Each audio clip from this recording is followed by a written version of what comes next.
Konflik geopolitik Rusia dan Ukraina berdampak pada krisis global di tengah usaha pemulihan ekonomi pasca pandemi COVID-19. Indonesia yang selama ini menjalankan politik luar negeri bebas aktif telah mengundang Presiden Rusia dan Ukraina untuk hadir pada KTT G20.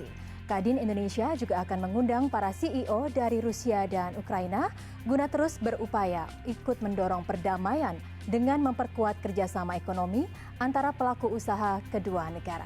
Kadin Indonesia akan memanfaatkan secara optimal presidensi G20 dan B20 Indonesia untuk meningkatkan peran dunia usaha dalam menjalankan stabilitas pertumbuhan ekonomi dan peningkatan kesejahteraan masyarakat.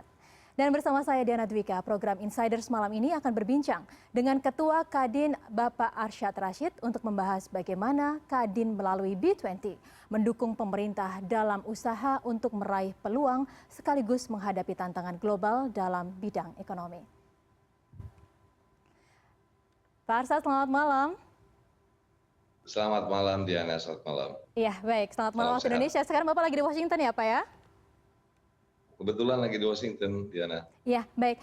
Bapak, seperti yang kita ketahui bahwa saat ini tengah terjadi kelangkaan bahan pangan yang pastinya ini akan berdampak dengan kenaikan harga sejumlah bahan pangan yang mengalami kelangkaan. Tapi satu hal yang juga harus diantisipasi di sini adalah tentang krisis pangan yang akan terjadi secara global. Sementara itu sejumlah negara sudah melakukan proteksi bahan pangan. Dan kira-kira apa sih Pak yang sudah dilakukan Kadin? Upaya-upaya kerjasama ekonomi apa yang dilakukan Kadin untuk dapat meminimalisir atau bahkan menghindari krisis pangan secara global ini Pak? Terima kasih Diana. Nah, pertama-tama mesti jelas dulu bahwa Kadin Indonesia sebagai Kamar Dagang dan Industri yang dimana menaungi seluruh asosiasi yang ada juga dan seluruh pengusaha yang dari besar sampai dengan mikro dan juga ultra mikro. Di sisi ini kita selalu memikirkan bagaimana posisi Indonesia ke depan.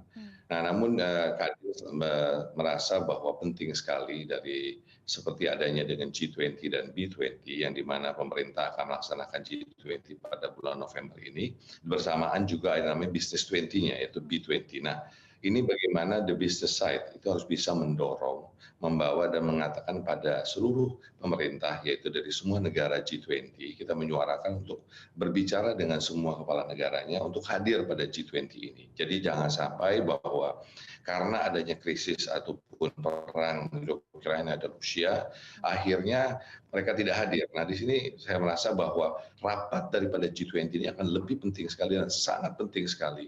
Karena bukan apa, di sinilah duduk yang namanya developed nation dan juga developing nation, economy of dunia.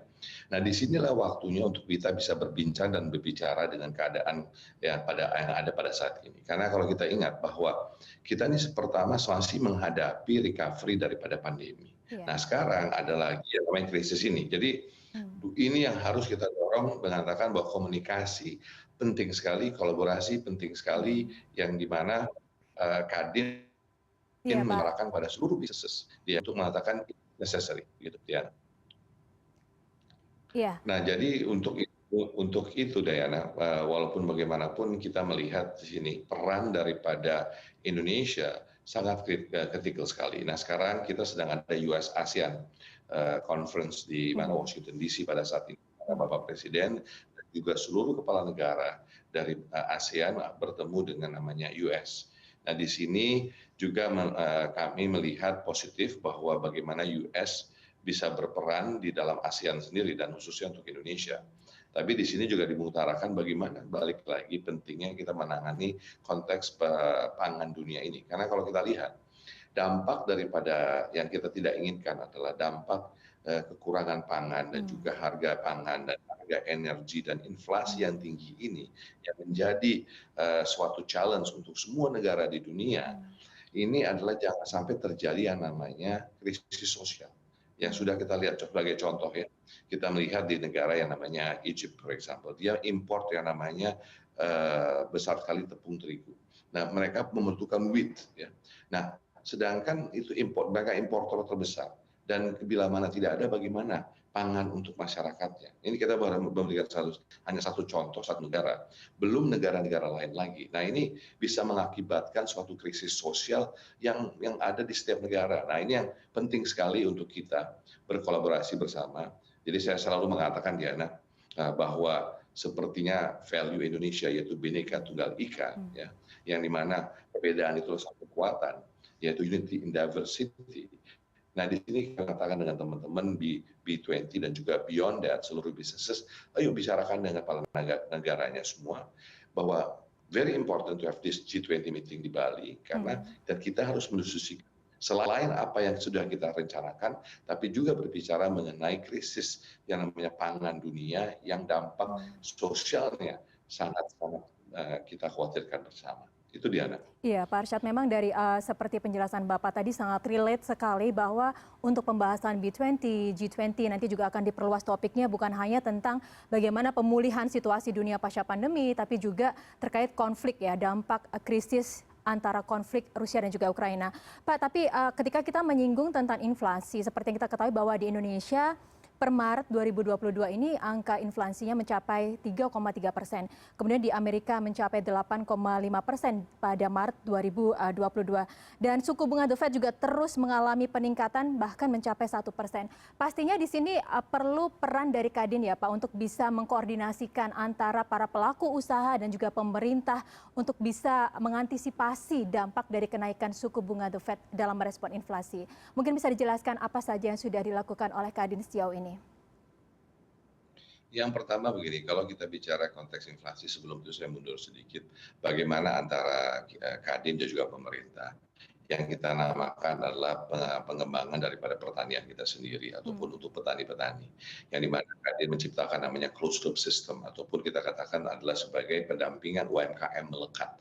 Nah, di sisi ini adalah untuk membina yang namanya petani-petani agar bahwa adanya kerjasama atau pendampingan antara perusahaan besar dengan petani-petani ataupun perusahaan-perusahaan kecil supaya mengantisipasi khususnya mengenai pertanian ini. Nah, itu satu upaya yang terus kita lakukan bersama-sama dengan pemerintah dan untuk supaya mempersiapkan diri kita bahwa we are ready untuk apapun yang ada. Ya. Nah, di sisi lain konteks dalam inflasi yang ada ini sesuatu hal yang tidak is unavoidable ya, bahwa inflasi di dunia sangat tinggi. Dan saya sudah katakan juga energy cost juga naik. Ya. Nah, dari sisi hal ini yang penting sekali kita melihat kan bagaimana bahwa ini ada yang kita harus antisipasi adalah suatu krisis ke depannya, yaitu yang mana high inflation terjadi di seluruh dunia yang akhir-akhirnya bisa mengakibatkan yang namanya suatu krisis yang mana krisis global. Nah, ini karena kalau tadi saya katakan bagaimana Amerika terhadap inflasi, tapi kita harus juga bedakan Diana antara bagaimana penanganan inflasi Indonesia dengan Amerika. Saya rasa Indonesia akan lebih bisa mengatasi inflasi ini. Namun ini menjadi tantangan kita bersama ke depannya bahwa harga-harga pokok dan semuanya bisa naik ya. Nah, ini bagaimana kita bisa bekerja sama. Nah, di sini penting sekali suatu gotong royong di antara kita semua, seluruh pengusaha, dan juga bukan itu aja juga pekerja dan buruh. Di sisi ini kami juga mengatakan pada program pekerja dan buruh bahwa penting sekali kita bisa bekerja sama, makanya dialog sosial kita lakukan supaya mengantisipasi ini semua, supaya Indonesia kuat dan satu gitu, dia tidak pecah belah. Kita harus gotong royong karena nggak ada hal yang lain. Satu-satunya jalan untuk kita bisa keluar daripada krisis ini adalah bila mana kita bisa duduk bersama dan sebagai bangsa menghadapi hal ini. Nah, selain itu yang kita lakukan juga secara Kadin, kita bicara dengan pemerintah juga adalah contohnya bagaimana penundaan terhadap misalnya ada PPN untuk yang namanya bahan baku pokok khususnya untuk makanan. Ini bagaimana bisa diabsorb dulu oleh pemerintah supaya tidak terbebani dengan PPN khususnya untuk yang namanya bahan pokok makanan. Jadi hal-hal ini yang kita push terus dan disinilah penting saya balik lagi kerjasama dan kita berdiskusi terus antara Kadin dan juga pemerintah untuk melihat yang ada. Nah, di tengah-tengah ini semua juga kita mesti melihat bahwa bagaimana Bank Indonesia bekerja sama dengan Kementerian Keuangan bisa mengatasi mengenai angka inflasi ini. Jadi balik lagi bahwa yang perlu kita lakukan adalah bagaimana kita melihat keadaan situasi dunia, kita monitor dan kita harus siap atas hal itu. Jadi yang kita jaga adalah jangan sampai terjadi resesi. Nah, ini yang kelihatannya kita harus melihat, kita harus ambil worst scenario dulu. Worst scenario-nya akan terjadi global recession. Kalau terjadi global recession, pertanyaan bagaimana kita menghadapinya. Nah, ini hal-hal inilah, Diana, yang sebagai bangsa dan kita bersama-sama harus melihatnya. Nah, balik-balik Kadin selalu mengatakan bahwa ini sedang perang kita. Ada perang mengenai pandemi yang masih belum selesai kita lakukan, dan ada perang ekonomi. Gitu. Nah, hal ini yang menjadi kunci. Gitu. Ya, baik Pak Arsyad, di sini memang kita bisa menangkap bagaimana Kadin ini memiliki peran yang sangat signifikan ya Pak ya dalam membangun kerjasama ekonomi global dan masih banyak sekali peluang-peluang yang masih bisa dielaborasi begitu ya. Dari situasi yang saat ini serba sulit dan krisis yang saat ini tengah terjadi. Semoga Indonesia pastinya ekonominya tetap kuat Pak, segera bangkit dan pastinya kita di sini juga membutuhkan peran utama dari Kadin. Semoga sehat di sana Pak dan juga berbagai perundingan dilakukan juga membawa hasil yang cukup signifikan untuk Indonesia.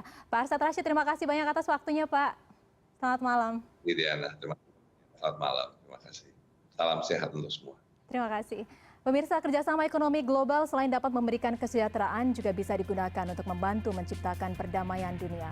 Kestabilan dan keamanan akan berdampak pada meningkatnya perekonomian dunia. Untuk itu Kadin Indonesia siap untuk menghadapi tantangan dan mengoptimalkan peluang yang ada. Saya Diana Dwika undur diri. Terima kasih atas kebersamaan Anda. Sampai jumpa.